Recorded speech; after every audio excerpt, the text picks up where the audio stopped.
Hey guys, John here, and welcome to my first ever review of Friday Night Smackdown, the first of the new era God, that's gonna get confusing. For the first time ever, SmackDown was live, and it was live in Buffalo, New York. We're gonna get straight into it. Shane McMahon and Daniel Bryan addressed the superstars in the ring and announced a six-pack challenge later that night to crown a number one contender for Dean Ambrose's WWE Championship. The five men confirmed for it were John Cena, Bray Wyatt, Dolph Ziggler, Baron Corbin, and AJ Styles, and a battle royale between the other superstars will take place at the next bit of the show to determine who would be the sixth man added. It was a cool segment with Shane and Daniel Bryan. They played off well with one another, better to be honest than Mick Foley and Stephanie McMahon. And they did have the five best superstars on SmackDown announced that aren't Dean Ambrose, and it was a good opening to the show. And to the Battle Royale, Apollo Crews got the victory, last eliminating Demon Kane.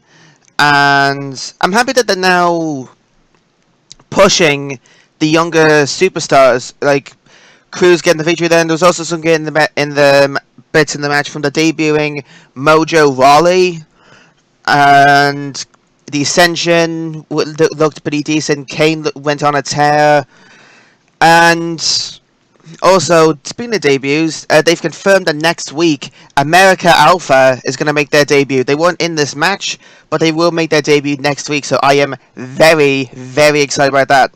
But in terms of the result, I'm happy that Crews won it, and he was pretty much the best choice, to be honest, except maybe Titus or Kane. Next was the only not Divas match, women's match tonight. I gotta get used to that. I'm still saying Divas all the time. But anyways, it was a rematch from Battleground. Becky Lynch going up against Natalya.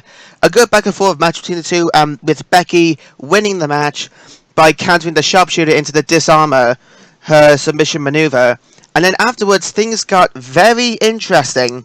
After the match, the other Divas women, see, I keep on saying that, women on the roster came out and basically said that they're the new queen of SmackDown. They were Alexa Bliss, Naomi, Carmella, and Eva Marie. I hate her. So it appears that I said they're going to do a different title for the women on SmackDown compared to the women on Raw, because I don't know how they're going to extend the women's title back and over. Sasha just won it there on Raw. She'll probably have a rematch with Charlotte at SummerSlam. They'll probably do like a triple threat thing between, I'd say, Natalya, Becky, and Carmella. And maybe Becky or Carmella getting the win. Maybe Alexa Bliss as well. I'm not sure what they're going to do with the women on SmackDown. But it's looking like a pretty interesting scene. I must say, up next was Miz TV. Time to change the channel, everyone. But not really, because Randy Orton came out and interrupted the Miz. Seems to be like Randy Orton likes interrupting talk show hosts at the moment. So Miz is basically just going around saying, "Oh yeah, I'm the." They're saying that they promised the former world champion, saying that I'm the best. I got the face, and out comes Randy Orton. Hooray! Randy Orton, yeah, again, Orton interrupted the Miz mid-sentence, just like he did against Jericho on the highlight reel at Battleground, and Miz challenged Orton to a match, and he basically told him, "You ain't got what it takes to beat Brock Lesnar," even though the Miz has never stepped foot in the ring with the Beast. So the match got on the way, good match. It reminded me a lot of The Miz versus Randy Orton. Like, they did have a rivalry in late 2010, early 2011 for the WWE Championship when The Miz was the champion, by the way. So he was the champion here. That's what got me reminding of it. But Randy Orton got the win via the RKO. I like Randy Orton. I think he's been one of the best athletes in the WWE for the past 10 years. but I don't like the way he's countering Suplex City with Viperville. It just seems so cliche. I hope Lesnar wins at SummerSlam, because, let's be honest, Orton's not going to win here. But I do think they need to make Orton look a bit stronger than he's been portrayed. We haven't seen him for 9 months, and we want to see, in his first match back, gaining a win is a good start, especially against the current Intercontinental Champion. But I think Orton, he needs that, oomph, that extra push, because he's going to be a main player on Smackdown along with Cena, Styles, Ambrose, and probably Bray Wyatt. Speaking of big impacts, Heath Slater came out, everybody's favourite. In case you guys didn't know, Heath Slater wasn't drafted when they did the draft last week on SmackDown, and he was a bit grumpy about it. So he came out and say, I deserve to be in the 6-pack challenge, make it a 7-pack challenge for the WWE title number contender. Shane's like, what the hell are you doing? Out comes Rhino. And I got happy. Of course, he speared Heath Slater out of his trousers. Everybody was chanting ECW. And it was awesome. Great return for Rhino. I didn't really expect him to come up, to be fair. I thought he was going to have a little program with Samoa Joe down in NXT. But he's back. Also, they also confirmed Shelton Benjamin is coming back to WWE. And he'll be coming to SmackDown very soon. He was actually one of my favorite wrestlers. He was a good high flyer, and he actually, up to 2010, which is when he left, he participated in every single Money in the Bank ladder match, and he was awesome in both of them. So in all of them. So I'm really excited to see him back, and especially go up against the newer guys such as Ziggler and maybe Bray Wyatt might be a good feud with him. The high-flying Benjamin against the powerhouse Wyatt. Speaking of Wyatt, he lost the main event, and it was won by Dolph Ziggler. So that was a lovely, lovely little surprise. So again, it was between Cena, Styles, who I'd say will continue their feud with a blow-off match at SummerSlam, Bray Wyatt, Baron Corbin, Dolph Ziggler, and Apollo Crews, who won the Battle Royale earlier in the night. It was a good match. All 6 guys got a lot of their offense in, but Ziggler, very, very happy with that. He pinned AJ Styles to win the match. So Ziggler's been one of my favourites for a long time.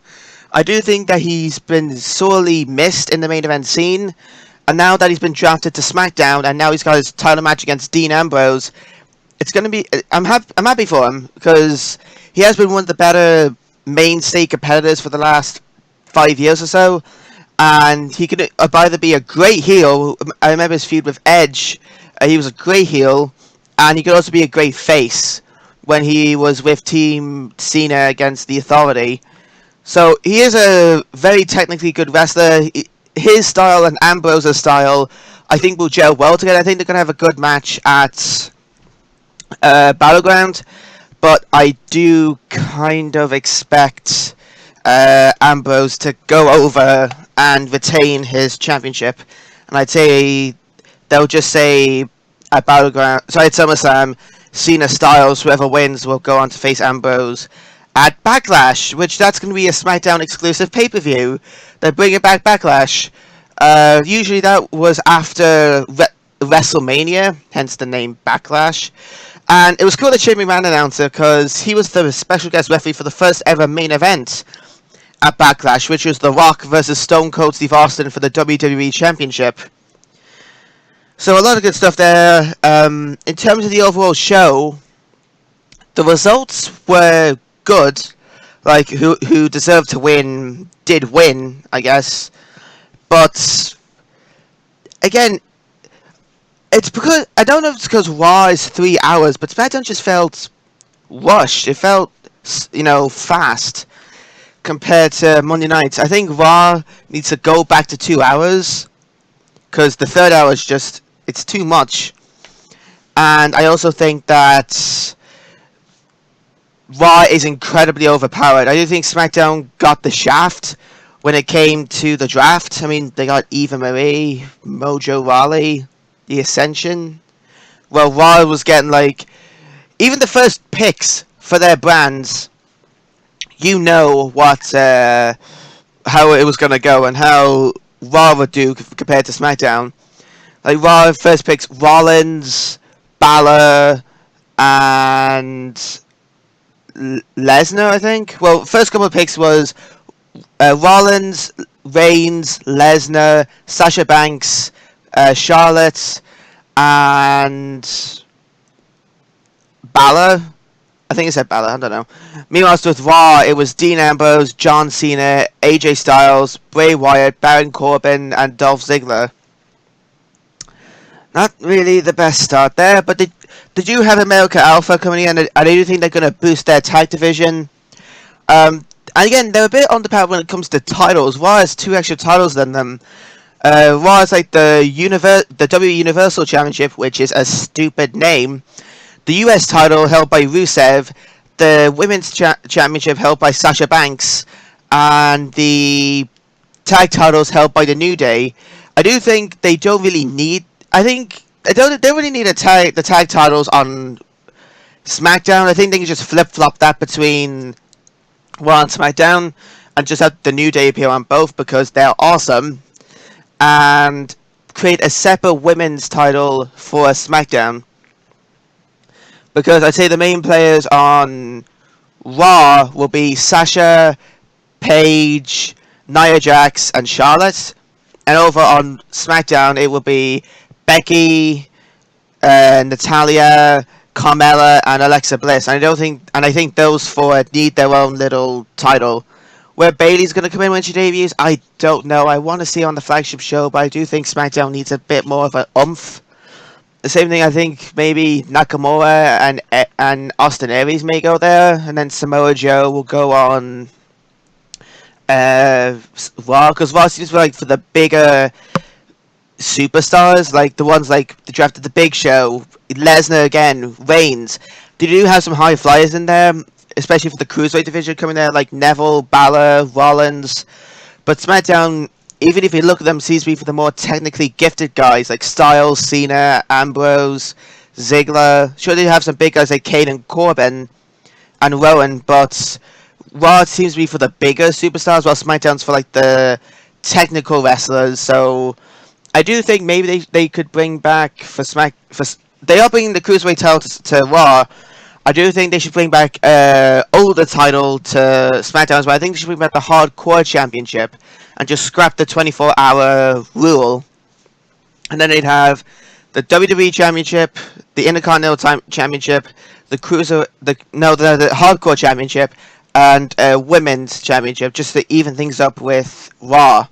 But even though Raw will still have a title more, they want to give SmackDown some legitimacy, because they're not really treating it as a brand war sort of thing that they did ages ago with like Bischoff and Teddy Long running things. Now they treat it sort of like, oh, here's SmackDown, we're sort of better than them. And there's like, oh, here's Raw, they're the flagship, whatever. They're still treating SmackDown sort of like a B show. I think that's a bad thing. I mean, along with NXT and maybe a pay-per-view, we'll have like something like mad, like 9 hours of WWE programming every week. Sure, NXT is only an hour, and that's better than Raw and SmackDown, but you want to give all the superstars their chance to shine. So I definitely think bringing SmackDown maybe up to 3 hours, or Raw back down to 2, and giving SmackDown a couple more titles and a couple of more NXT superstars will help legitimize it as a real thing. Because back in like 2006, SmackDown was big. They had like Edge, Undertaker, Batista, Ray, the Hardys, the Dudleys. They had such a great division, and now it's really, you can only really name like 6 superstars off their roster, maybe 7. And it's a shame, but that's it for my little rant on the brand split and how I thought it underpowered SmackDown.